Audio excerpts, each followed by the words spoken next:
코로나19가 항상 서두에 인사가 되는 것 같습니다. 눈에 보이지도 않는데 참으로 그 능력이 참 대단한 것 같다라는 생각이 듭니다. 하나님의 능력도 우리들 눈에 보이지 않지만 우리들 속에 함께 있을 때 커다란 또 능력으로 힘으로 또 나타나는 것을 저희들 잘 압니다.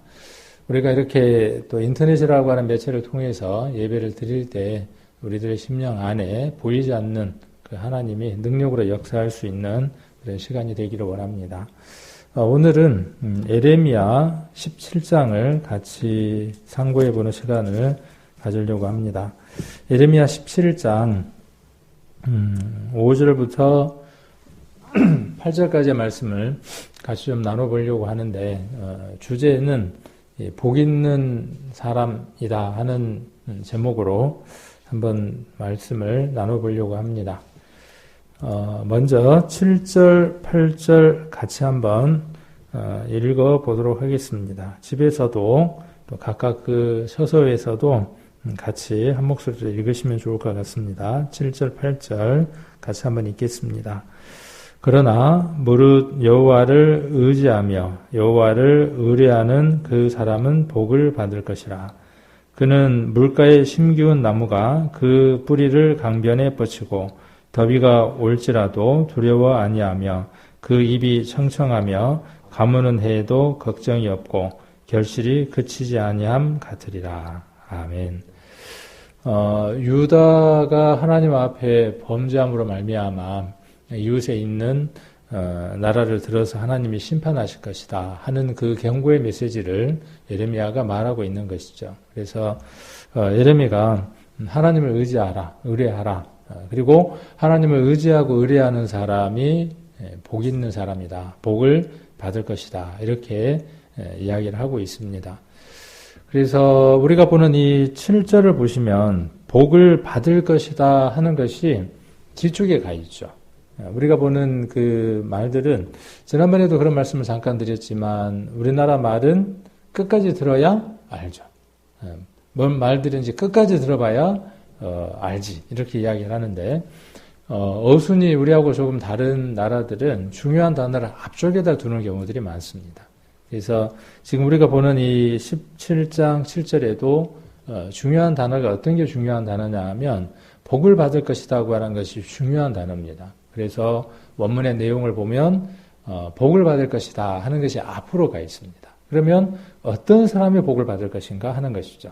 복을 받는데 어떤 사람이 복을 받는가 하는 것입니다. 그래서 어떤 사람이 복을 받느냐 하면 여기 나와 있는 대로 여호와를 의지하고 여호와를 의뢰하는 사람이 복을 받는다.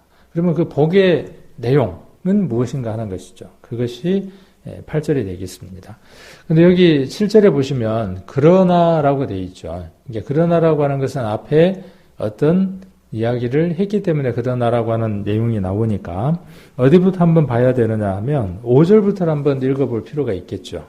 그래서 예레미야 17장 5절 6절을 보시면 나 여호와가 이같이 말하노라. 무릇 사람을 믿으며 혈육으로 그 권력을 삼고 마음이 여호와에게서 떠난 그 사람은 저주를 받을 것이라. 그는 사막의 떨기나무 같아서 좋은 일에 오는 것을 보지 못하고 광야 간조한 곳 건건한 땅 사람이 거하지 않는 땅에 거하리라. 어느 성경에 보면 사람이 거하지 않는 땅, 건건한 땅 이것을 건건한 땅 이것을 소금기가 있는 땅, 소금이 있는 땅 이렇게 번역을 해놓은 것도 있습니다. 우리가 성경을 한번 5절, 6절, 7절, 8절을 쭉 연결해서 우리가 살펴보면 재밌는 패턴 하나 볼 수가 있죠. 어떤 패턴을 볼 수 있냐 하면 이 말씀들이 서로 상호 연관이 있는 걸 볼 수 있습니다. 그래서 7절, 아까 우리가 7절을 읽었으니까 그 7절과 무엇이 5절이 서로 대조를 이루고 있는 걸 볼 수 있죠. 그래서 5절에 나와 있는 나 여호와가 이것이 말하노라 무릇 사람을 믿으며 그 다음에 혈육으로 권력을 삼고 이렇게 이야기를 하고 있죠. 그 내용과 7절에 나와 있는 여호와를 의지하며 의뢰하는 이 말씀이 서로 대조를 이루고 있는 걸 볼 수 있습니다. 자, 그리고 5절에 보시면 마음이 여호와에게서 떠난 그 사람. 그 사람은 무엇을 받느냐 하면 저주를 받는 것이죠. 그러니까 우리가 이 말씀도 우리가 한번 이해를 해본다면 저주를 받는 거죠. 그러면 주된 내용이 뭐냐면 저주를 받습니다. 이렇게 지금 이 나라에서는 먼저 말을 하는 거죠. 복을 받습니다. 혹은 저주를 받습니다. 그 다음 뭔 얘기하느냐 하면 어떤 경우에 어떤 사람이 이렇게 이야기를 하는 거죠. 그래서 5절에 보시면 마음이 여호와에게서 떠난 사람. 그러니까 유다가 또 혹은 이스라엘이 혹은 하나님을 믿는 사람들이 혹은 하나님을 찾지 않는 그 사람들이 저주를 받는데 무엇 때문에 저주를 받느냐 하면 마음이 어디에서 떠나 있느냐 하면 하나님에게서 떠나 있는 것이죠. 그 사람이 저주를 받는다. 그리고 그 사람은 어떠한 결과를 갖느냐 하면 마음이 하나님에게서 여호와에게서 떠나 있기 때문에 그러면 어떤 중심으로 살아가느냐 어떤 중심으로 사느냐에 대한 얘기를 5절에서 이야기를 하는 것이죠. 누구 중심으로? 사람 중심으로 살아가는 겁니다. 그래서 사람을 믿는 겁니다. 사람은 믿음의 대상이 아닙니다. 우리가 믿을 수 있는 믿음의 대상은 오로지 누구 외에 없느냐 하면 하나님 외에 없다는 것이죠. 이스라엘은 여기에서 실패했죠. 유다도 북이스라엘과 남유다가 여기에서 실패했죠. 그래서 그들이 사람을 믿었고 애굽을 의지했고 그들이 애굽에서 섬기는 이방이 섬기는 그 신들을 만들어서 그것을 의지하고 부복하고 섬겼던 것이죠. 그것에 대한 대가를 받을 것이라고 예레미야는 지금 경고하고 있는 것이죠. 그래서 누구에게로 돌아와라고 하는 것이죠. 다시 하나님에게로 돌아와라 이렇게 이야기를 하고 있는 겁니다. 그러면 7절에 복 있는 사람은 어떤 사람이냐는 거죠. 복 있는 사람. 우리는 이런 얘기를 참 많이 하죠. 참 나는 지지리도 복이 없어. 그러죠. 지지리도 복이 없어. 왜 지지리도 복이 없어요? 하나로마트에서 5만 원 이상 사면 상품권을 하나 주면서 추첨함에다 넣으라 그러는데 옆집 아줌마, 옆집 아저씨 전부 다 넣으면 뭐가 돼요? 그래도 뭐 하다못해 하이타이 하나라도 되는데 나는 넣어봐야 아무것도 안 돼. 그러니까 뭐라 그래요? 참 나는 지지리도 복도 없어.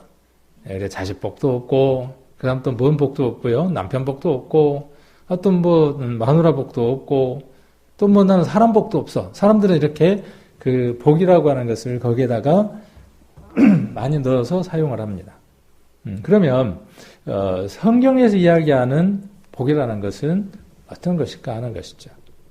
오래전에도 여러 번 우리가 성경을 통해서 우리가 살펴봤지만 복이라고 하는 한자를 우리가 살펴보면 머릿속에다 복이라고 하는 한자를 한번 써보십시오. 중국에는 이 복이라는 걸 너무나 좋아하니까 한문으로 복자를 써가지고 그 복자를 집이라든지 가게라든지 이런 데다가 복자를 써서 뒤집어 놓습니다. 왜 복자를 뒤집어 놓냐 하면은 그 복이 그대로 있으면 내려오지 않으니까 쏟아지라고. 그 복주머니라든지 복이라고 써져 있는 그 글자 속에 있는 그 복이 거기에 담겨 있어서 밑으로 내려오지 않으니까 쏟아지라고 복이라고 하는 한자를 뒤집어서 뭐 가게라든지 어떤 일들이 있는 곳에다가 두기도 합니다. 복복자라고 하는 그 한자를 보면 보일 시자에다가 앞에 보면 이 보일 시자가 있죠. 그리고 보일 시자 옆에 한일자에 입고자에 밭전자 이렇게 돼 있죠. 그리고 이 보일 시자는 하늘과 땅을 창조하신 삼위일체 하나님을 한자로 만든 것이 보일 시자입니다. 하나님이 모든 것을 다 창조하신 그 하나님이 스스로 자신을 우리에게 보여주셨죠. 그래서 그것을 보일 시자라고 이야기를 합니다. 잘 떠오르시나요? 보일 시자가 한일자나에 또 한일자에다가 소자 비슷한 걸 써놨죠. 그렇게 해서 보일 시자가 되고 그 다음에 한일자에 입고자에 밭자자. 처음 한 사람을 만드시고 그렇죠. 자신을 보이신 그 하나님이 한 사람, 한 입구자, 사람을 뜻하죠. 식구, 사람. 그 사람을 어디에다 두셨냐 하면 에덴 동산에다, 밭에다가 두셨습니다. 그리고 그 사람에게 생육하고 번성하라고 말씀하셨습니다. 땅에 충만하라고 말씀하셨습니다. 그게 뭐냐 하면 복입니다. 하나님으로 말미암아 받은 모든 것들이 이 세상에 충만하게 다 채워지는 것, 생육하고 번성해서 하나님이 창조하신 것 속에 하나님의 모든 것들이 가득 채워지게 하는 것, 그것이 뭐냐 하면 복이라고 하는 한자의 뜻이기도 합니다. 그래서 처음 하나님이 허락했던 그 복이 사람이 발로 걷어 참으로 말미암아 그 복이 깨어져 버리죠. 그래서 하나님이 정말 모든 사람에게 옳은 것, 모든 사람에게 기쁜 것, 모든 사람에게 좋은 것, 모든 사람에게 행복한 것, 모든 사람이 받았을 때 공이 좋은 것, 복이 되는 것, 그것을 하나님이 먼저 베풀어 주셨죠. 그래서 하나님이 우리를 용납하셨다 그랬죠, 지난번에. 하나님 우리를 사랑하셨다라는 말의 의미는 하나님 우리를 용납하셨다. 하나님 우리 인간이 죄를 지을 수밖에 없고 하나님을 떠날 수밖에 없는 인생이라는 것을 아셨다. 그래서 그 하나님이 우리 인생들을 위해서 하나님께 가까이 갈 수 있는 길을 열어주시는 거죠. 그 길이 하나님이 인간의 모습으로 이 세상에 오셔서 스스로 죄에 대한 값을 치러주시는 것을 가장 옳은 것으로 정하신 것이죠. 그리고 그 안에 들어오는 사람, 하나님이 인간의 모습으로 오셔서 피를 흘리실 수 없는 그분이 죽음을 맞이하시고 피를 흘리셔서 그 피를 뿌림으로 말미암아 모든 사람에게 공이 은혜가 되어지는 그 일들을 이루셨죠. 그것이 성경은 복이라고 이야기를 합니다. 그래서 어느 사람이 그러면 복을 받느냐, 7절에 그런 은혜를 누리느냐라고 이야기를 하느냐 하면 여호와를 의지하고 여호와를 의뢰하는 사람.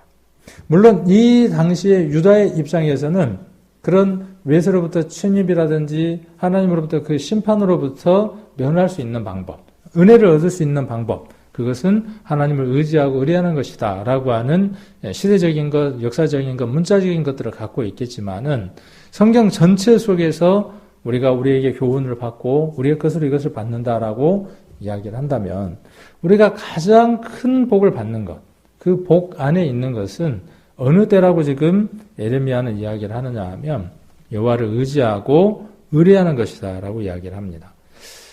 이 의지나 의뢰하는 말의 의미가 어떤 것일까요? 의지한다, 의뢰한다.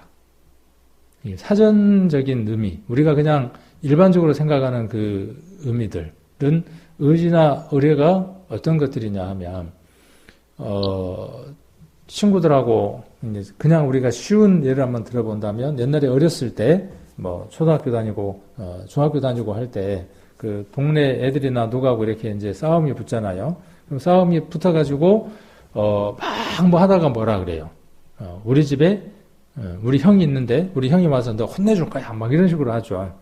그러니까 자기보다 더 큰 힘, 자기가 도움을 받을 수 있는 그런 존재를 빌어서 상대방에게 힘을 드러낼 때 우리가 의지하고 의뢰한다 이렇게 이야기를 합니다. 그래서 내가 형을 의지하고 또 형을 빌어서 어떻게 하느냐 하면 우리 형이 와서 너 혼내줄 거야. 우리 아버지가 경찰인데 우리 아버지가 선생님인데 우리 아버지가 동네 이장인데 네 가만 냅둘 줄 알아? 이렇게 우리가 이야기하고 하는 것들이죠. 쉽게 그냥 우리가 어렸을 때를 한번 생각을 해본다면 그래서 이 의지나 의뢰라고 하는 그 원어 의미 안에 그런 의미들이 내포되어 있습니다. 그래서 이 의지나 의뢰의 본래 의미는 어떤 것이냐 하면요. 피난처라는 뜻입니다. 피난처. 피난처는 어떤 곳인가요? 그 힘들고 어렵고 고달플 때 그곳에 가서 쉴 수 있는 곳. 그런 뜻이죠. 그래서 피난처라고 하는, 그리고 또 어떤 의미도 있냐 하면, 피난하기 위해서 서둘러 들어가는 거예요. 그러니까 천천히 가는 게 아니라 의지나 의뢰라고 하는 그 말의 의미가 뭐냐 하면 의지라는 말은 피난처라고 하는 그런 의미가 강하고 의뢰라는 말은 그것으로 얼른 숨어 들어가는 거예요.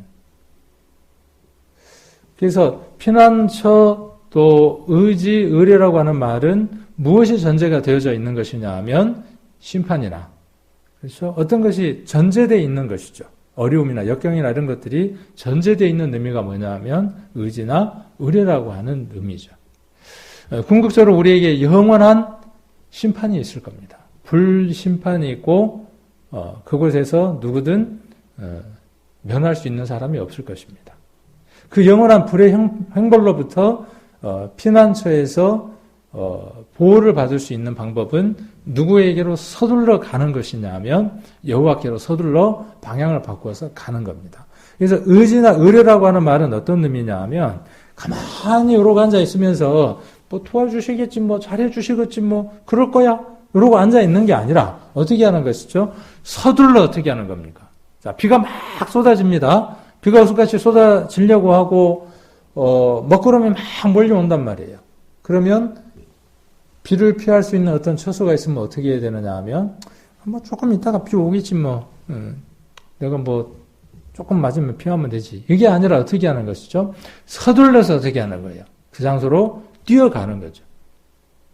그래서 어느 사람이 복이 있는 사람이냐 하면 이 사람이 복이 있는 사람이다 그 말이에요. 여호와를 피난처로 삼아서 그 피난처에 급히 서둘러서 들어갈 수 있는 사람. 오늘 내일이 아니라 지금 내가 그것으로 가는 사람이죠. 이사야서 50장을 한번 찾아보겠습니다. 여기 예레미야 17장은 안 접어 놓으셔도 되겠네요. 이사야 50장을 한번 찾아보겠습니다. 이사야 50장 10절. 이사야 50장 10절을 보시면 너희 중에 여호와를 경외하며 그 종의 목소리를 청종하는 자가 누구냐? 흑암 중에 행하여 빛이 없는 자라도 여호와의 이름을 의뢰하며 자기 하나님께 의지할지어다. 여기 여호와의 이름을 의뢰하는 거죠. 우리가 요한복음에서 구원에 대한 이야기할 때, 영접을 이야기할 때 그 이름을 믿는 자, 그렇죠? 예수님의 이름, 하나님의 이름을 믿는 자라고 이야기를 하고 있죠. 그래서 그 이름을 믿는다. 이름이라고 하는 것은 자주 말씀드리지만 이름이라고 하는 것은 뭐냐 하면 그것의 쓰임새를 함축시켜서 정의 내려놓은 것이 이름입니다. 자, 이게 마이크. 우리나라 말은 아니죠. 마이크라는 말이 우리나라 말은 아니지만은 이 마이크라고 하는 말에 이름에 무엇이 함축되어 있냐 하면 이것의 쓰임새가 이곳에 다 함축되어 있는 거죠. 그래서 이름은 내가 그 이름을 안다 라는 말의 의미는 어떤 것이냐 하면 그것의 쓰임새를 내가 안다 그런 뜻입니다. 지우개. 지우개라고 하는 건 뭐냐 하면 연필로 글을 썼는데 그것을 지울 때 쓰는 도구가 지우개라고 하는 걸 아는 거죠. 그래서 그 고무로 둥그렇게 아니면 네모나게 만들어 놓은 그 물체에다가 그것의 쓰임새와 용도를 정의해서 붙여놓는 게 이름입니다. 그러면 여호와라고 하는 그 이름의 정의, 용도가 무엇이냐는 것이죠. 그래서 우리 교회에서는 그 여호와라고 하는 이름에 대한 것들을 히브리어로 한번 배운 적이 있죠.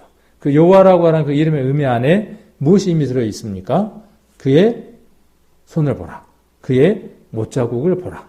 하는 것이 그 이름 속에 들어있다는 것을 우리는 이미 알고 있죠.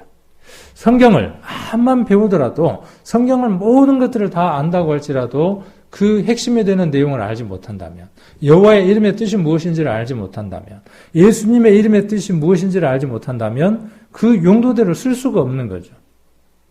그 지우개라고 하는 사물이 어떤 용도로 쓰이는지를 그 이름을 통해서 알고 그 지우개를 가져다가 어떤 용도대로 쓸 때 그 지우개는 유용하게 쓰이는 것이죠. 여호와라고 하는 그 이름의 뜻은 어떤 뜻이냐 하면 죄를 지우는 지우개라는 의미이죠. 전도집회 때 늘 드리는 말씀이지만 그래서 여호와의 이름을 의뢰한다는 의미는 그런 의미입니다. 그곳에 가면 죄에 대한 심판을 면할 수 있는 피난처입니다. 지난번에 도피성에 대한 것 정용우 전사님이 한번 설교를 해주셨죠. 자기가 계획한 것도 아니고 의도한 것도 아니지만 피치 못하는 사정 때문에 사람을 죽였을 때 그 죽인 사람의 가족이 죽은 사람의 가족이 죽인 사람을 찾아서 눈에는 눈, 이에는 이로 갚으려고 오기 때문에 자기의 생명을 부지하기 위해서 어디로 가야 합니까? 피난처 되는 그 도피성으로 피난을 해야 하는 것이죠.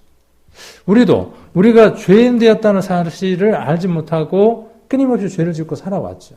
그 죄에 대한 값이 어떤 것인가를 우리는 발견하게 됐죠.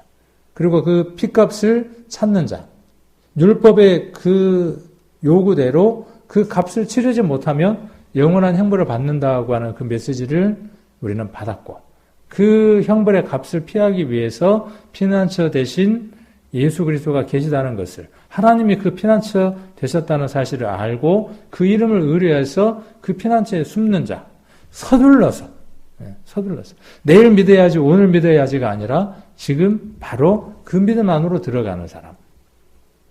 누굽니까? 그 사람이 누구죠? 저와 여러분이죠. 저도 그 믿음이 있고 여러분들도 그 믿음이 있습니다. 그래서 여호와의 이름을 의뢰하며 여호와께 의지할지어다, 이렇게 이야기를 하고 있고, 잠언 3장을 한번 보겠습니다. 잠언 3장 5절.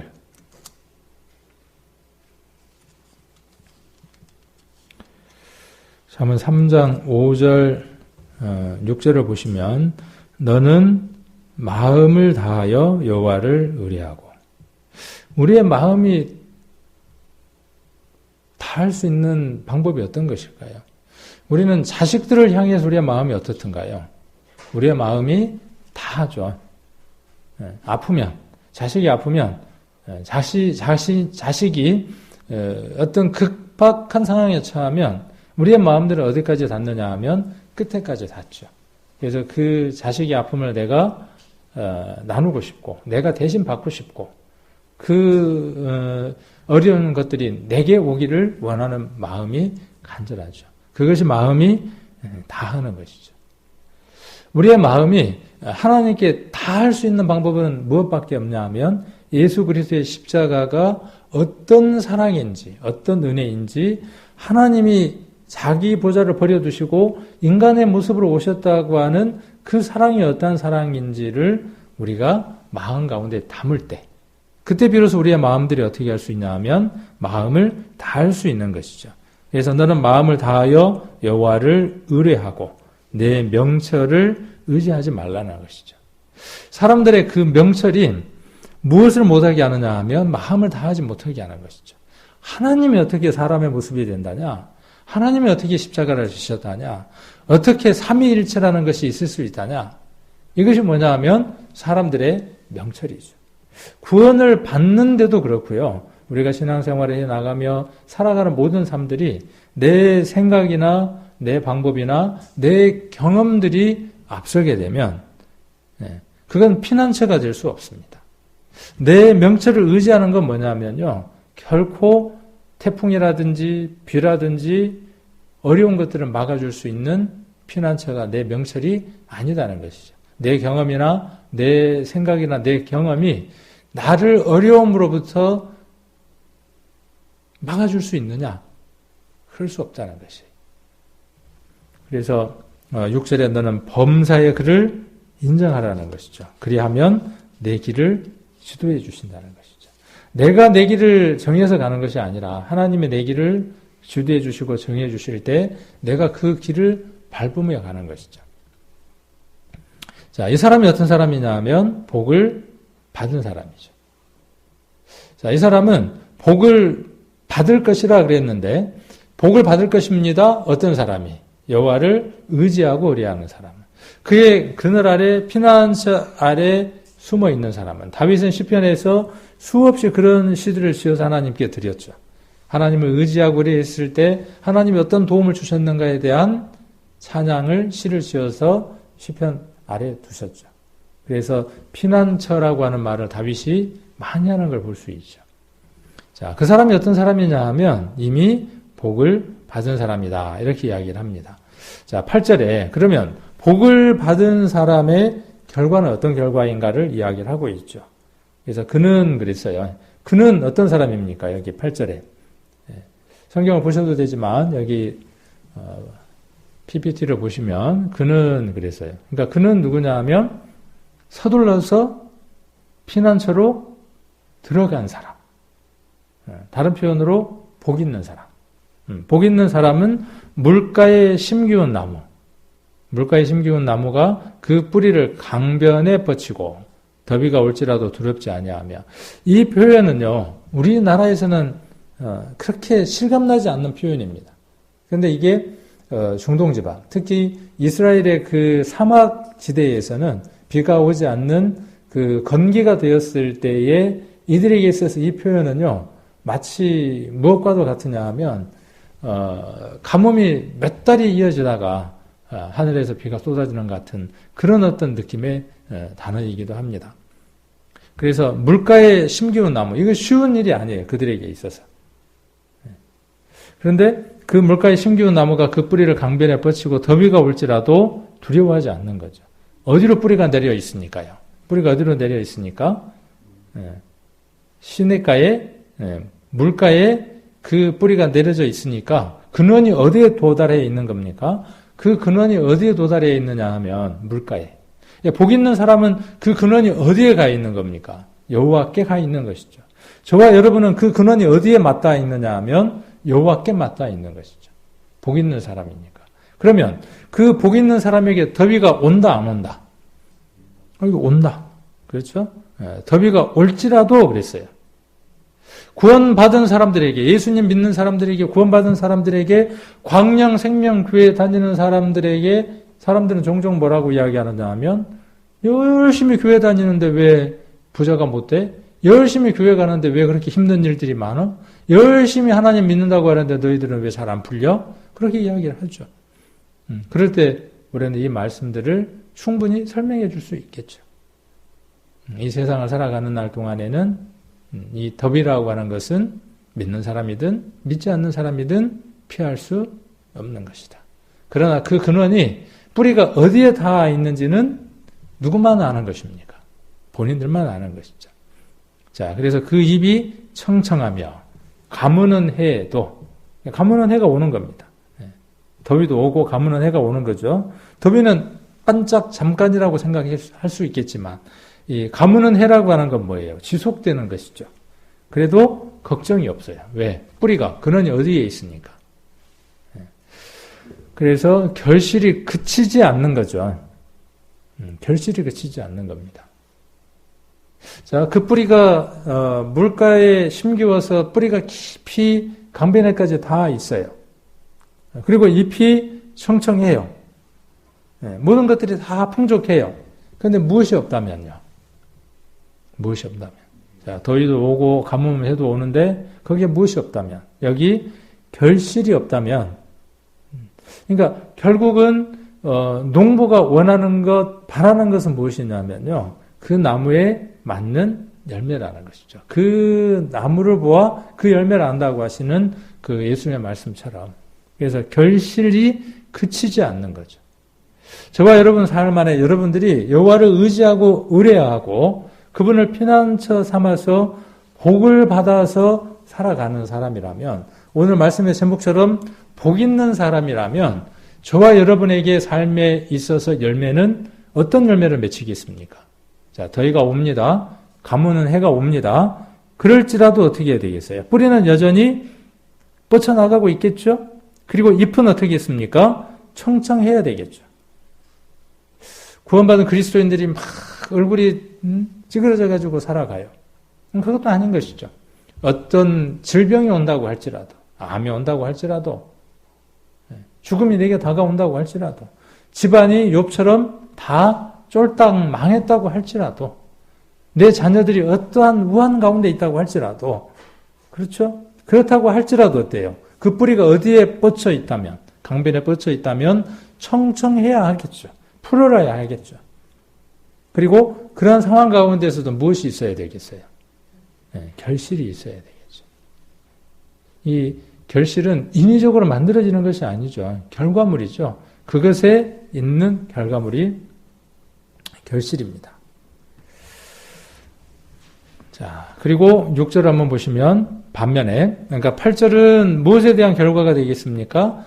7절에 대한 결과죠. 복 있는 사람에 대한 결과가 8절이고, 그 다음 마음이 여호와에게서 떠났어요. 그 사람은 저주받은 사람이죠. 그 결국은 뭐겠습니까? 심판이겠죠. 하나님의 형벌이 있겠죠. 하나님의 그 피난처에 들어오지 못한 사람이죠. 자, 마음이 여호와에게서 떠난 사람. 자, 그 사람은 6절의 결과가 어떻습니까? 자, 6절 보시면 그는 그랬어요. 이 그는 누굽니까? 마음이 여호와에게서 떠난 사람. 저주를 받은 사람. 자, 복 있는 사람이 있고 어떤 사람이 있는 겁니까? 그러니까 저주를 받은 사람이 있고 그런 것이죠. 자, 그는 사막의 떨기나무라 그랬어요.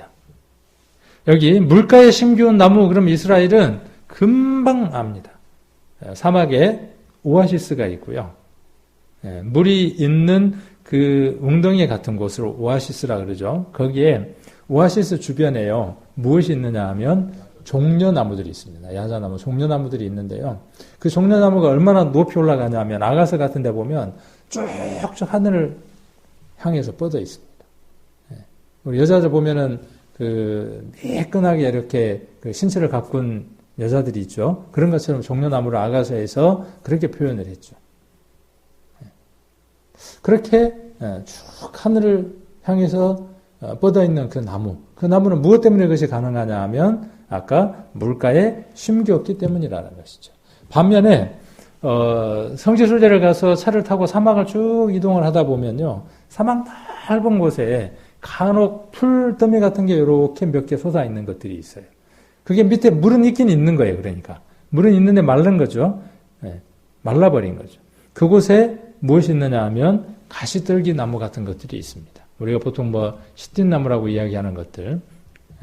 자, 이런 사막의 떨기나무 같다 그랬어요. 어떤 사람이 마음이 여호와에게서 떠난 그 사람의 상태가 그것과 같다 이렇게 표현하는 거죠. 좋은 일에 오는 것을 보지 못해요. 좋은 일이 어떤 것일까요? 가장 좋은 일이. 가장 좋은 일이라는 것은 무엇이냐면 이 당시 이스라엘에게 있어서는 그들의 나라가 회복되어져서 자기의 나라로 돌아가서 그곳에서 하나님 섬기는 일이 가장 좋은 일이겠죠. 간절히 바라는 일이겠죠. 우리에게 있어서 좋은 일은 어떤 일이겠어요? 영원한 하나님 나라. 그리고 그 영원한 하나님 나라가 우리의 삶 가운데에서 실질적으로 경험되어지며 나누고 살아가는 것이죠. 하나님의 나라는 이미 이루어졌습니다. 하나님 나라는 이미 하나님 나라의 하나님 시간 속에서는 이루어져 있는 겁니다. 그 하나님 나라가 완성되기 위해서 우리에게 복음 전파라고 하는 사명이 남겨져 있는 겁니다. 하나님 나라의 충만한 수가 채워지면 이 세상에서의 그 하나님의 나라, 교회가 들림을 받는 것이죠. 그 좋은 일 오는 것을 보려면 어떠한 상태가 되어져야 되느냐 하면 여호와를 의지하고 의뢰하는 사람이 되어야 되겠죠. 그런데 거기에 관심이 없는 거예요. 마음이 그곳에서 떠난 사람이에요. 그 사람은 뭘 못 보는 겁니까? 좋은 일 오는 걸 못 보는 겁니다. 그래서 광야, 간조한 곳, 건건한 땅. 이 건건하다라는 말이 뭐예요? 소금기가 있는 땅 그런 뜻이죠. 사람이 거하지 않는 땅에 거하는 겁니다. 자, 한쪽은 시내가에 심기운 나무. 그렇죠? 한쪽은 어디에 심기운 나무? 사막에 심기운 나무.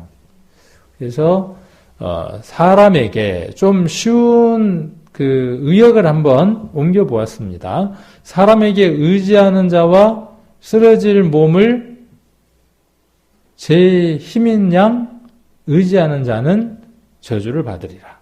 그의 마음이 주님에게서 떠나 있다. 그의 마음이 하나님에게서 떠나 있기 때문에 저주를 받은 것이다. 그러니까 저주는 어떤 게 저주입니까? 사람들은 저주를 어떤 것들로 저주를 생각하느냐 하면은 그 고난 가운데 살아가는 그것을 저주라고 생각하기 쉽습니다. 그런데 어떤 상태가 이미 저주의 상태입니까? 그 마음이 하나님으로부터 멀어져 있는 상태가 저주의 상태입니다. 자, 그리고 그 사람은 어떤 삶을 살아가는 거죠?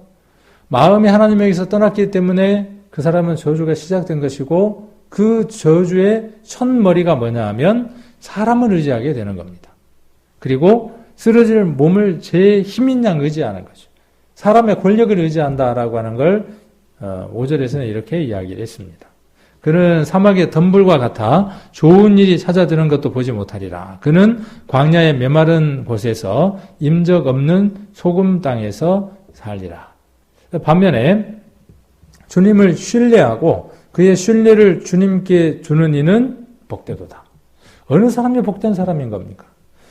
상관없는 거예요. 어떠한 형편과 상황은 필요 없는 거예요. 자, 내게 긍정적인 것들이 있어요. 좋은 것들이 내게 많이 채워졌어요. 그 좋은 것들로 말미암아 내가 보기에 좋은 거예요. 그 좋은 것들로 말미암아 하나님께 감사가 되고 하나님께 더 가까이 가게 하고 신뢰하는 것이 되어진다면 그것은 복입니다. 자, 그런데 내게 좋은 것이 왔어요. 내가 생각할 때 좋은 것이 왔는데 그 좋은 것이 말씀을 읽게 하는 것도 멀리하고 성도를 만나게 하는 것도 멀리하고 기도하는 것도 멀리하고 뭔가 마음이 하나님으로부터 떠나게 하는 것이다 그러면 그것은 이미 사람들 보기에만 좋은 것이죠. 하나님께는 이미 저주에 가까운 것이죠. 그가 물가에 심긴 나무와 같아 제 뿌리를 시냇가에 뻗어 무더위가 닥쳐와도 두려움 없이 그 잎이 푸르고 가뭄해에도 걱정 없이 줄곧 열매를 맺는다 그랬어요. 자, 이 사람이 하나님이 가장 기뻐하시는 삶이 되어지겠죠. 이 사람이 어떤 사람이냐 하면 복 있는 사람입니다. 저와 여러분은 어떤 사람이냐 하면 복 받을 사람이었죠. 세상 모든 사람들은요, 저주받을 사람이 아닙니다. 하나님이 세상 모든 사람을 저주받을 사람으로 정하시지를 않으셨습니다. 모든 사람이 복을 받을 사람으로 정하셨습니다. 어떻게 되어지면 그의 피난처 안으로 서둘러 들어오려고 하는 사람에게는 복을 받을 사람이 되어지는 것이죠. 저와 여러분이 그랬던 것처럼. 그래서 이 복이라고 하는, 축복이라고 하는 God bless you, 당신에게 하나님의 복이 임하기를 원합니다 라고 하는 이 축복이라고 할 때 bless라고 하는 말을 쓰는데 이 말은 어떤 단어와 연관이 있느냐 하면요, 피와 연관이 있습니다. 그래서 bless, blood, 피 두 개가 서로 어원이 같은 단어다 하는 얘기는 늘상 설교 가운데에서 말씀을 드렸던 것들이죠. 그래서 축복, 복이라고 하는 어원을 찾아보면 피로 신성하게 하다 하는 뜻, 고대 영어 피뿌림에서 나온 말입니다. 그래서 피뿌림이라고 하는 말에서 어떤 말이 나왔냐 하면 복이라고 하는, 축복이라고 하는 말이 나왔다는 겁니다. 그래서 예수 그리스도의 피의 희생물로부터 온 말이고 후대 영어에서 브레선이라고 변했고 마침내 신성하게 된이라는 뜻을 가지게 됐습니다. 그래서 하나님의 복이라고 할 때 우리가 이야기할 때 그 복은 어떤 것이에요? 아까 이야기했던 것처럼 내가 좋아하는 것들, 내가 원하는 것들, 긍정적인 방향으로 가는 모든 것들이 우리는 복이라고 생각을 했죠. 아들이 대학 가고 결혼하고 자식도 잘 낳고 모든 것들이 우리가 원하는 대로 돌아가는 것들을 우리는 복이라고 정의를 내렸습니다. 근데 성경은 그 복과 전혀 상관없다는 거예요. 하나님의 뜻이 충만하게 채워지는 과정, 충만해지는 것, 그것이 무엇이냐 하면 복입니다. 아담에게 하나님이 생육하고 번성하고 충만하게 채워지라고 말씀하신 것처럼. 그러면 우리에게 있어서 복은 어떤 것이겠어요? 우리에게 있어서 복은 예수 그리스도의 피 뿌림이 우리 안에 가득 넘치고 그 가득 넘친 생명이 생육하고 번성하라 그랬으니까 내 가정 안에서 지난번 몇 주에 걸쳐서 설교를 했던 것처럼 내 가정이 여호수아가 그랬던 것처럼 나와 내 집은 누구만 섬기겠다. 여호와만 섬기겠다고 하는 그 선언 속에서 내 가정이 충만하게 먼저 채워지고 그렇잖아요. 그다음 뭐예요? 그 다음 내 공동체, 직장, 내가 처해져 있는 그 장소, 거기가 충만하게 채워지고 거기서 끝나는 겁니까? 아닙니다. 거기에서 어떻게 되어져야죠? 예수 그리스도의 그 피의 뿌림이 이 세상 끝까지 충만하게 채워질 때 그것이 이 세상이 하나님 복 가운데 있게 되는 것이죠. 그 뜻이 이루어지는 날 휴거라고 하는 사건이 이루어지게 되겠죠. 우리의 들림이 있게 되겠죠. 자, 그래서 이 피의 뿌림에 대해서, 복에 대해서 가장 잘 이야기하고 있는 성경이 있습니다. 이 복이 가득 채워져 있는 사람은 어떻게 살아가고 어떠한 결과를 낳고, 이 복 가운데 살아가지 못한 사람은 어떻게 결과가 되는가에 대한 내용을 잘 이야기하고 있는 성경이 있습니다.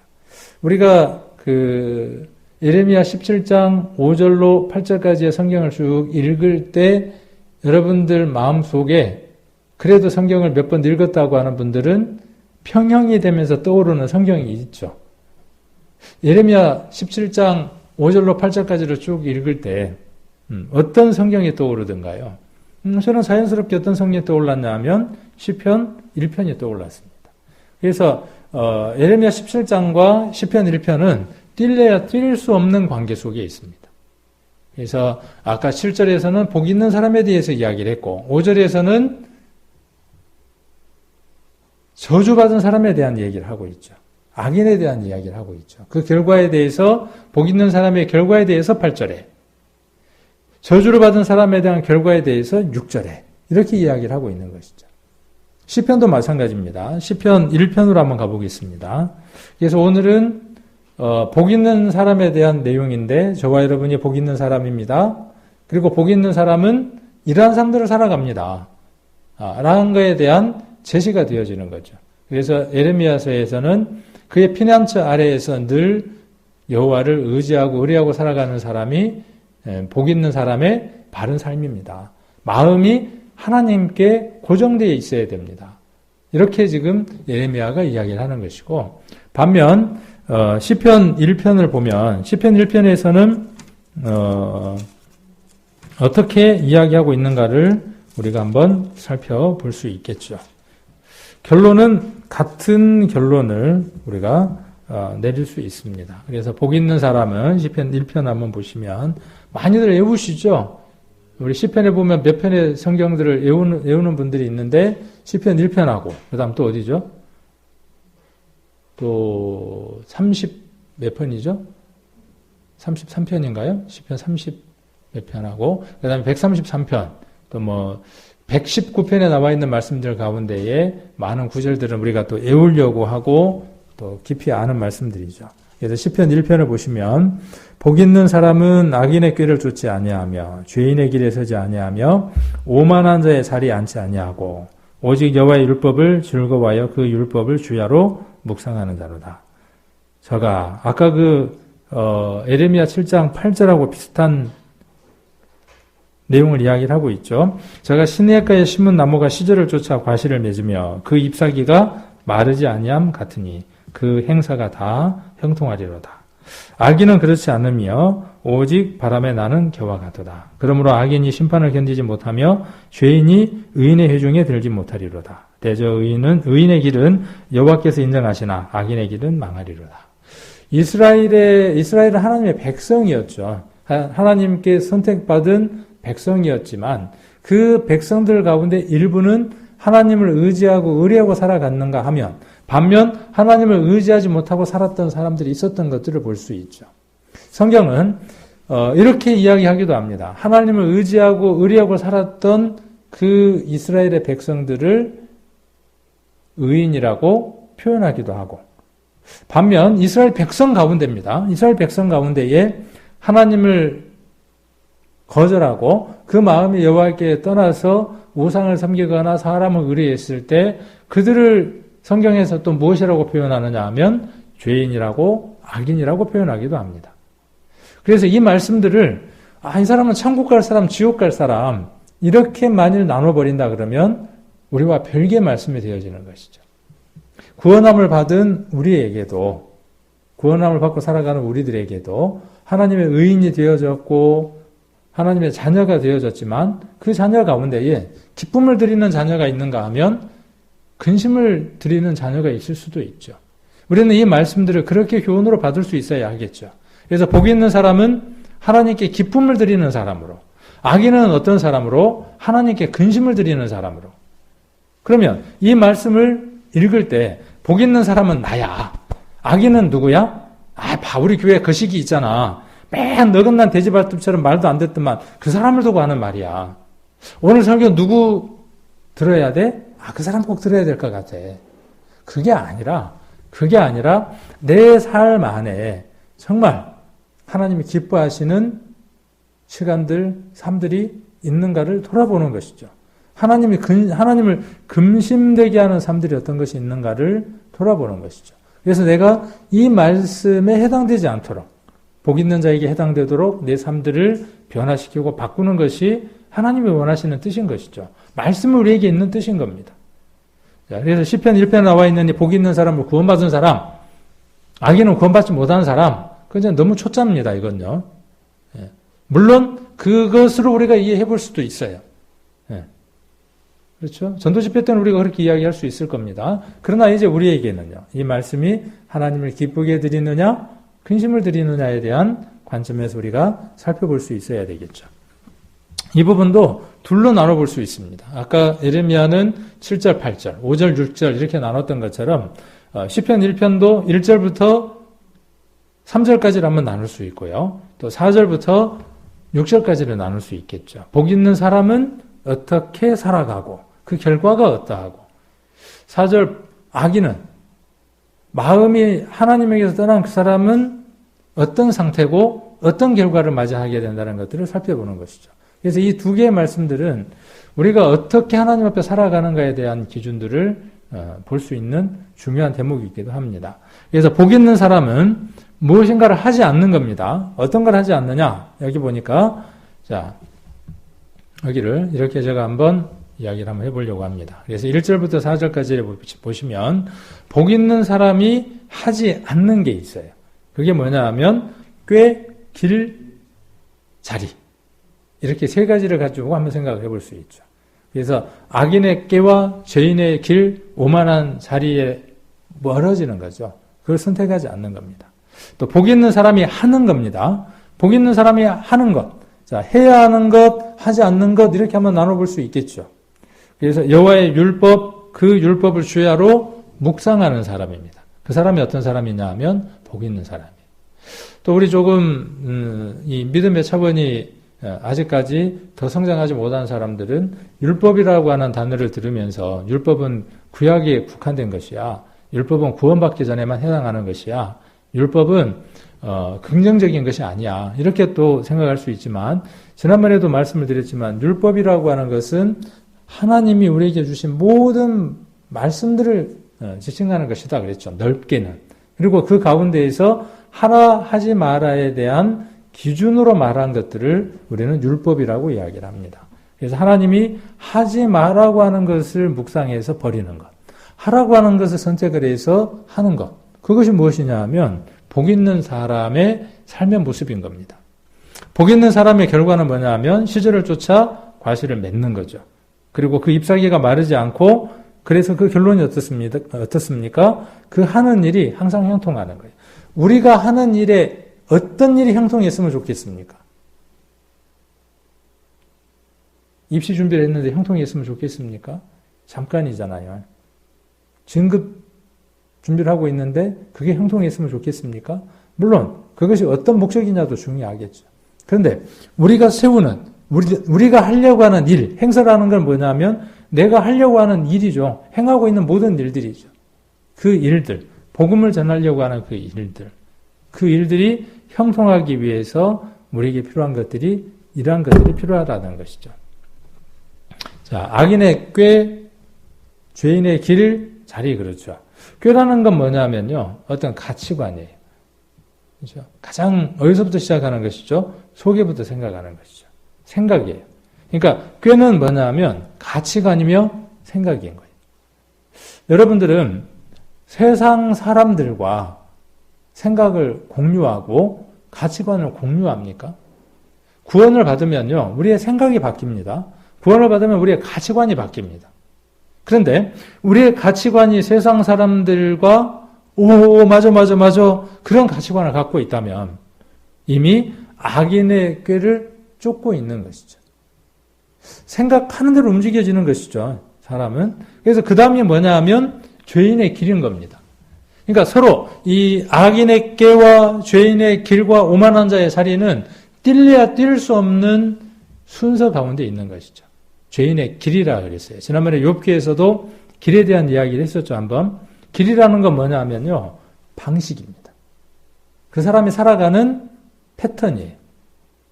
자, 악인의 꾀가 있으니까, 가치관이 있으니까, 생각이 있으니까 어떻게 하겠어요? 방향을 정할 거 아닙니까? 그 방향을 뭐라고 이야기하느냐 하면 길이라고 이야기를 하는 겁니다. 세상 사람들은 세상 사람들의 가치가 있고 생각이 있습니다. 그러니까 그 방식으로 살아가는 겁니다. 그 길을 걷는 겁니다. 세상 사람들의 삶의 방식은, 그렇죠? 세상 사람들의 삶의 방식은 어떠냐 하면 그들의 가치관이 그 길을 만들어 놓은 겁니다. 많은 사람이 그 길을 걸었습니다. 그래서 그 길은 어떻습니까? 넓어요. 그리고 어때요? 반듯하게 맨질맨질 달아 있습니다. 쉽게 찾을 수 있는 길입니다. 누구든 갑니다. 근데 우리의 길은요? 우리의 길은 가려고 하지 않고 가는 사람도 많지 않습니다. 거칠기도 하고 투박하기도 하고 힘들기도 합니다. 그러나 앞선 사람들 몇이 그 길을 걸어갔습니다. 그러나 그 길은 어떤 길입니까? 네. 가시밭 길이지만 그 결국은 어떤 길입니까? 행사가 다 형통한 길인 것이죠. 복 있는 사람은 어떻다고요? 그 길을 가지 않는다는 거예요. 가시밭길을 가시밭길을 가는 것이죠. 넓은 길을 선택하지 않는 것이죠. 그래서 길 그러면 우리 눈에 보이는 그 길을 생각하지 마시고 사람들이 살아가는 방식들을 이야기하는 거예요. 그렇죠? 네. 자, 그 다음 오만한 자의 자리는 뭡니까? 오만한 자의 자리. 자, 자리 그러면 뭐죠? 결과예요. 그렇죠? 그것의 결과입니다. 꾀와 길의 결과가 뭐냐면 그 사람이 자리 잡고 앉아 있는 권력들이, 힘들이에요. 네. 자, 그래서 악인과 죄인과 오만한 자의 길에 자리에 앉지 않는 것이죠. 자, 오만이라는 말은 태도가 건방지고 행동이 거만한 것을 오만이라고 이야기를 합니다. 여러분들은 어떤 자리에 앉으셨으면 좋겠어요? 대통령의 자리? 어떤 자리? 잠언을 한번 보겠습니다. 잠언 마지막 장 31장. 잠언 31장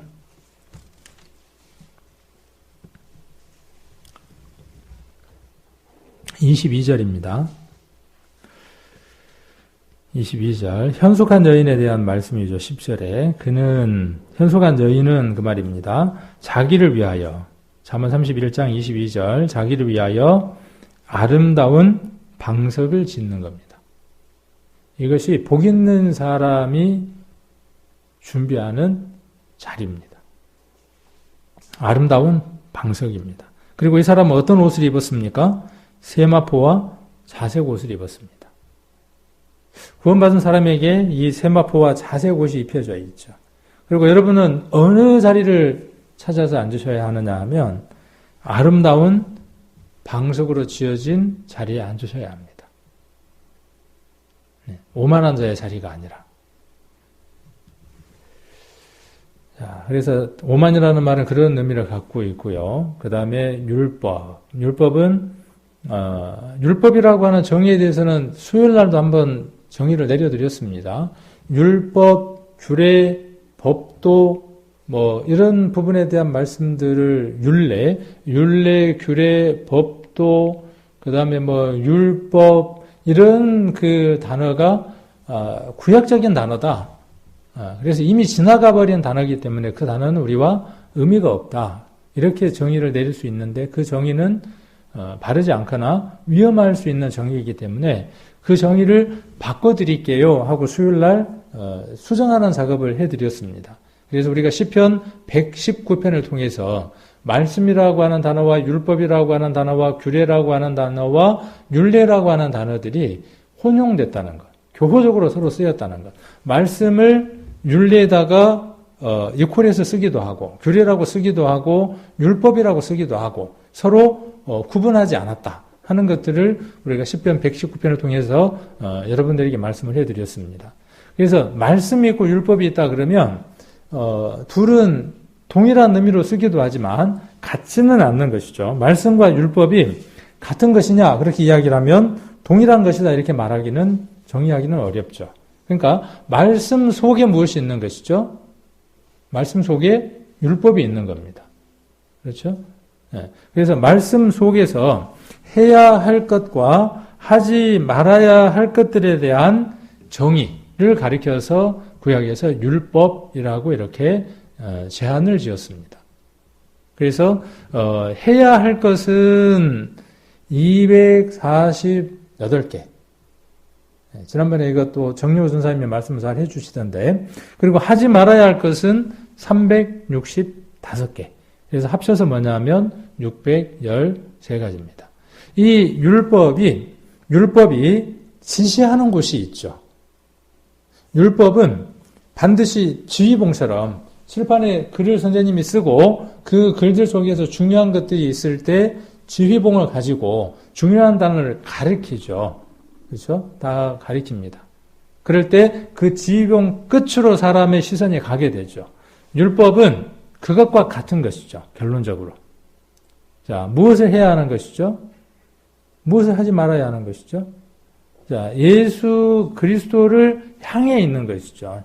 예수 그리스도를 믿는 것, 예수 그리스도를 의지하는 것, 그것을 하라고 뭘 말하는 것이죠? 율법이 지시하고 있는 것이죠.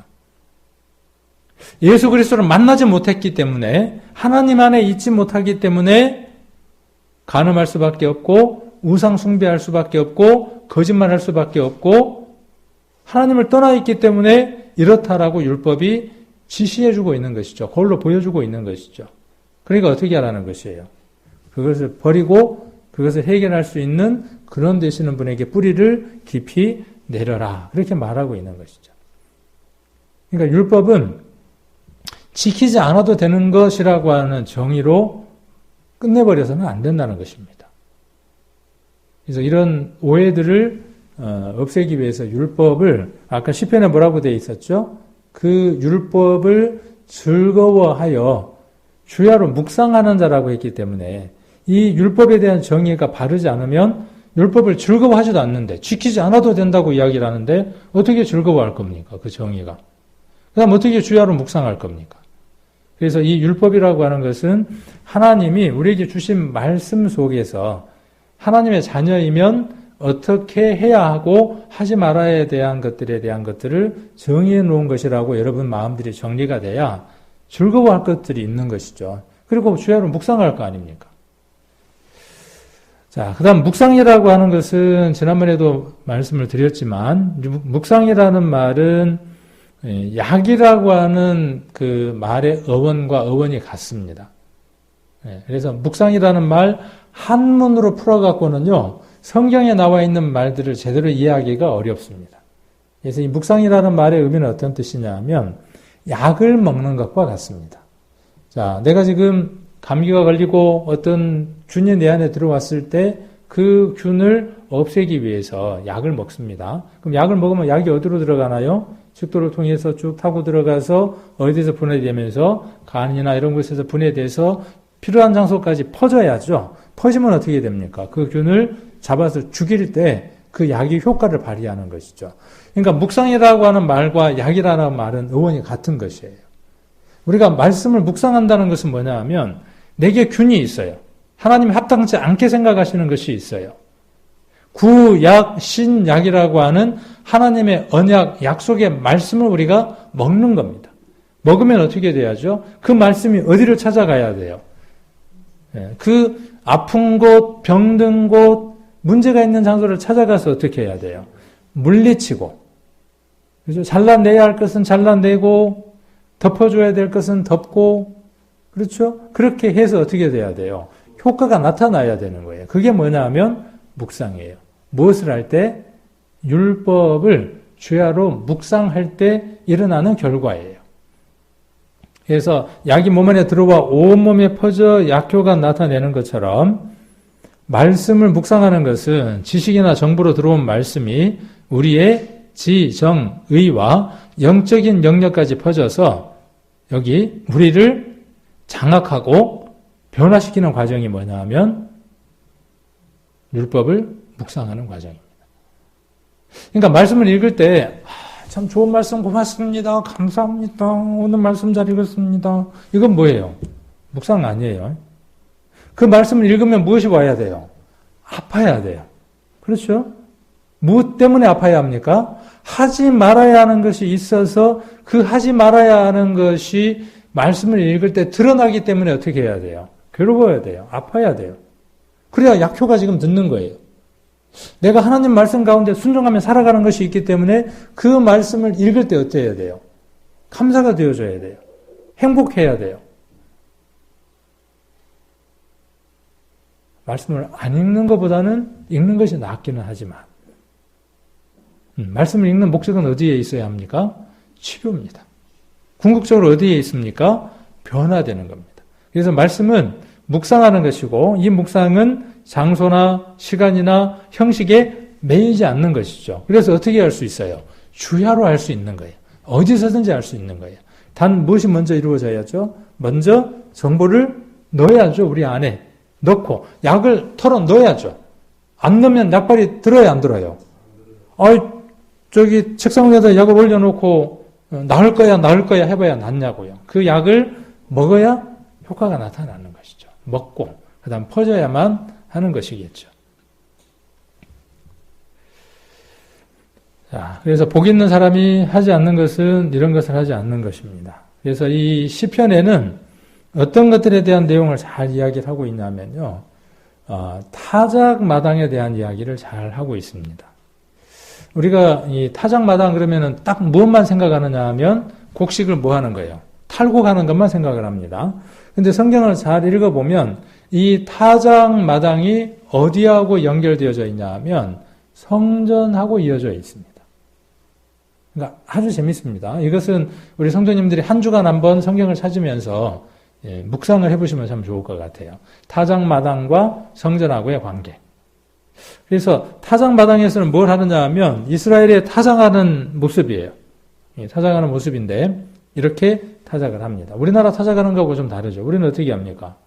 와가지고 옛날에 훑어가지고 이렇게 뭐 채질한다든지 해서 했잖아요. 근데 이스라엘은 어떻게 하느냐 하면 이렇게 합니다. 소를 이 볕단을 막 쌓아놨잖아요. 보리단이나 밀단을 쌓아놨죠. 그걸 둥그란 데다가 넣고 어떻게 하느냐 하면 짐승들이나 이런 것들이 밟게 합니다. 밟으면 알맹이들이 어떻게 되겠어요? 떨어지겠죠? 그리고 여기 지금 아저씨가 뭘 하느냐면 두들겨요. 우리 도리깨 같은 걸로 두들기는 것처럼. 두들기면 어떻게 되느냐 하면 탈곡이 되는 거죠. 탈곡이라는 말이 한문의 뜻이 뭐예요?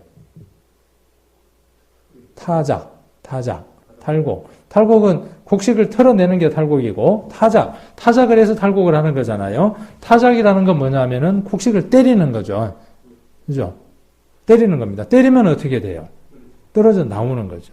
그러면 이 바람에다가 이렇게 불어서 어떻게 합니까? 가벼운 건 멀리 바람에 날려가게 하고, 그 다음에 굵은 나무들인 그 줄기들은 어떻게 합니까? 훑어내고, 이제 먼저는 뭘 하겠습니까? 소들이나 이런 것들이 이제 밟고, 두들기서, 그 다음에 줄기나 이런 것들을 어떻게 하고, 걷어내고, 그걸 어떻게 합니까? 바람에 불면 체질을 해서, 바람에 겨는 날려가게 하고, 알맹이는 어디에 남게 하고, 이렇게 그곳에 남게 하는 겁니다. 이렇게 탈곡한 걸 어디에다가 가져갑니까?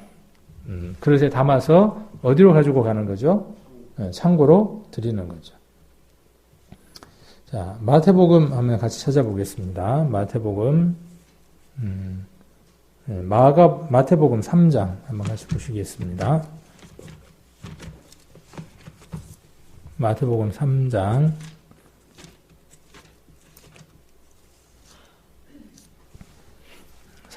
12절입니다. 12절. 자, 손에 키를 들고 자기의 타작마당을 정하게 하사 알곡은 모아 곳간에 들이고 죽정이는 꺼지지 않는 불에 태우시리라. 아까 악인은 그렇지 아니하며 오직 바람에 나는 겨와 같다 이렇게 이야기를 했죠. 그래서 복 있는 사람의 결말은 영원한 하나님 나라의 알곡으로 하나님 나라에 들어가는 것이고, 악인은 하나님을 그 마음 가운데 두지 아니하고 피난처로 삼지 않는 그 사람은 어떻게 되느냐 하면 쭉정이가 돼서 바람이 날 때 어떻게 됩니까? 날려가는 거예요. 그리고 여기 말씀에 기록되어 있는 대로 쭉정이는 꺼지지 않는 불에 태워지는 것이죠. 그 일이 어디에서 이루어졌느냐 하면 이스라엘은 알곡과 쭉정이를 분리해내는 그 장소가 어디였느냐 하면 타작 마당이라고 하는 곳에서 그 일이 이루어졌습니다. 시편 1편과 예레미야 17장 5절로 8절에 나와 있는 말씀은 무엇에 대한 모습을 그림으로 그려놓은 거냐 하면 타작 마당에서 있는 그 일들을 그림으로 그려놓은 것과 같습니다. 여러분은 알곡입니까? 바람에 나는 겨입니까? 알곡이 되려면 그 안에 뭐가 들어있어야 알곡인 거죠. 겨는 그 안에 아무것도 없는 것이죠. 이런 생각을 한번 해보십시오. 벼는, 곡식은 어디에서 자라느냐 하면 들판에서 자랍니다. 논이나 밭에서 자라죠. 근데 그게 거기에 계속 있으면 돼요, 안 돼요? 안 돼요. 추수 때가 되어져서 어떻게 되어져야죠? 네. 추수가 되어져서 어디로 들어와야죠? 집 안으로 들어와야죠. 자, 이 타작마당은 마지막 날 심판의 모습이기도 하고 또 심판이 이미 이루어져 있는 우리들을 향한 구별의 모습이기도 합니다. 자, 여기 보면 이스라엘의 그 타작마당에서의 모습을 보여주고 있는 것이죠. 심판의 바람이 불 때 키즈를 하는 거죠. 그랬을 때 겨는 날아서 날려가고 알곡은 어떻게 되어지고 땅에 남고 이 땅에 남은 것을 거두어다가 어디로 가져간다고요? 창고에다 가져간다고. 이 타작마당이 후에 무엇이 되어졌습니까? 성경에 보면 오늘 이제 시간이 다 되었으니까 이 타작마당에 관한 것들은 우리 성도님들이 한번 성경을 찾아보시면 좋을 것 같아요. 그래서 창세기에 그 아브라함이 이삭을 드렸던 장소 한번 성경을 찾아보시기를 바랍니다. 그래서 이삭을 드렸던 그 장소, 그 다음에 사무엘하인가요? 사무엘하 끝부분에 보면 이 오르난이라고 되어 있기도 하고 아라브나라고 되어 있기도 하는 이 타작마당을 돈을 주고 사죠. 그리고 이 돈을 주고 샀던 그 장소, 아까 그 이삭을 드렸던 장소, 그 다음에 돈을 주고 샀던 그 타작마당, 그곳에 무엇이 지어지느냐 하면 성전이 지어집니다. 솔로몬의 성전이 그곳에 지어지죠. 그리고 그 성전은, 솔로몬 성전을 통해서 또한 어떠한 일들이 이루어지느냐 하면 알곡과 쭉정이들이 분리되어지는 일들이 이루어집니다. 그래서 성전이 그곳에 지어진 것은, 타작마당에 그 성전이 지어진 것은 우연이 아니라 하나님의 이러한 섬세한 어떤 진리나 이치들, 섭리들이 그것 속에 들어있는 것입니다. 그래서 우리가 시편 1편을 통해서 우리가 정말 복 있는 사람인지 알곡인지 또한 우리의 삶들을 어떻게 살아가는지 이전에 구원받기 이전처럼 악인의 꾀, 죄인의 길, 오만한 자의 자리에 앉는 그 일을 향해서 살아가는지 아니면 여호와를 의지하고 의뢰하는 그 삶들을 살아가는지 그래서 시편에 기록되어 있는 대로 하나님의 말씀을 즐거워하고 그 말씀을 주야로 묵상해서 그 말씀이 내 삶을 전인격적으로 변화시키는 그 힘 가운데서 내가 살아가는 알곡인지 아니면 구원받았으니까 내가 하나님 나라에 갈 수 있으니까 그렇게 바람에 나는 겨처럼 흔들리며 세상 풍조에 휩쓸려서 살아가는 그러한 삶을 살아가는 사람인지 한번 우리의 삶들을 총체적으로 점검해 보기를 원하고 그 성전에서 타작마당에서 그 타작을 하고 쭉정이는 꺼지지 않는 불에 던져졌던 것처럼